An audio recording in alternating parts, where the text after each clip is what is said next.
नमस्कार, welcome to soul tell. इस साल यानी 2024 में पितृपक्ष 17 सितंबर शुरू हो रहा है और 2 अक्टूबर को इसका समापन होगा। हिंदू पंचांग के अनुसार 17 सितंबर को ऋषि मुनियों के नाम से तर्पण किया जाता है और वही 18 सितंबर से पिंडदान, ब्राह्मण भोजन, तर्पण जैसे कार्य किए जाएंगे। अगर आपकी जन्म कुंडली में आपका लग्नेश या पंचम भाव का स्वामी या नवम भाव का स्वामी पीड़ित है, यानी कि यदि वो राहु केतु एक्सेस पर है या किसी मेलेफिक प्लैनेट्स के साथ है, तो इसका मतलब यही है कि आपकी जन्म कुंडली में ये जो भी कॉम्बिनेशंस आपको मिले हैं, ये आपके पास्ट लाइफ के कर्म की वजह से आपको इस लाइफ में ये मेलेफिक कॉम्बिनेशंस है।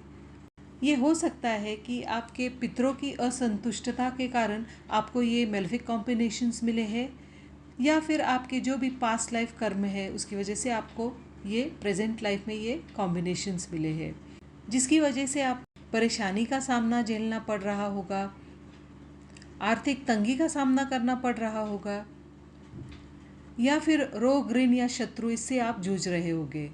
इन सभी समस्याओं का उपाय आपको इन पितृपक्ष में अगर आप ये रेमेडीज़ करते हैं तो आपको बहुत सारी आपकी जो परेशानियां हैं उसका आपको हल मिल सकता है। पितृपक्ष में किए गए इन सब उपायों से आप आपके पूर्वजों को खुश करके उनका आशीर्वाद प्राप्त कर सकते हैं। पितृपक्ष के दौरान कुछ खास उपाय करने चाहिए। इन उपायों की मदद से आप पितरों को संतुष्ट कर सकते हैं। साथ ही इन उपायों के कारण से पितृदोष से मुक्ति भी आपको मिल सकती है। आप पितृपक्ष के दौरान श्रद्धापूर्वक तर्पण और पिंडदान करने से पितृ आपके प्रसन्न होते हैं। दूसरा उपाय है श्राद्ध पक्ष में पंचबली कर्म, यानी देव, पीपल, गाय, कुत्ता और कौवे को अन्न या जल अर्पित करें। आपके पितृदेव प्रसन्न होंगे। इसके अलावा आप चींटी और मछली को भी अन्न खिला सकते हैं। पितृपक्ष में आप जितना दान कर्म करेंगे उतना आपको फलदायी होगा। श्राद्ध पक्ष में 10 तरह के दान दिए गए हैं।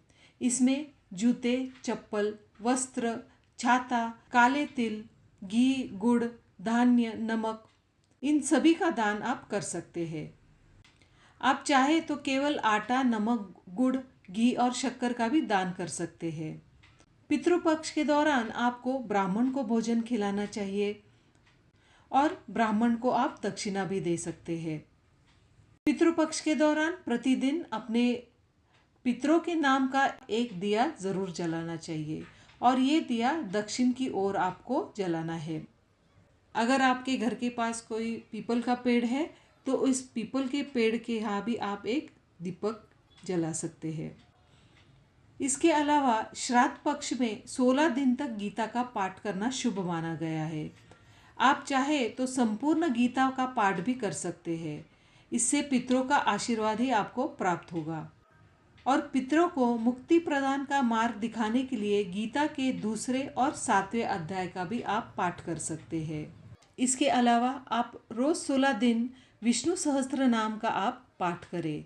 ये आप सुबह कर सकते हैं और अगर सुबह पॉसिबल नहीं है तो आप शाम को भी विष्णु सहस्त्र नाम का आप पाठ कर सकते हैं।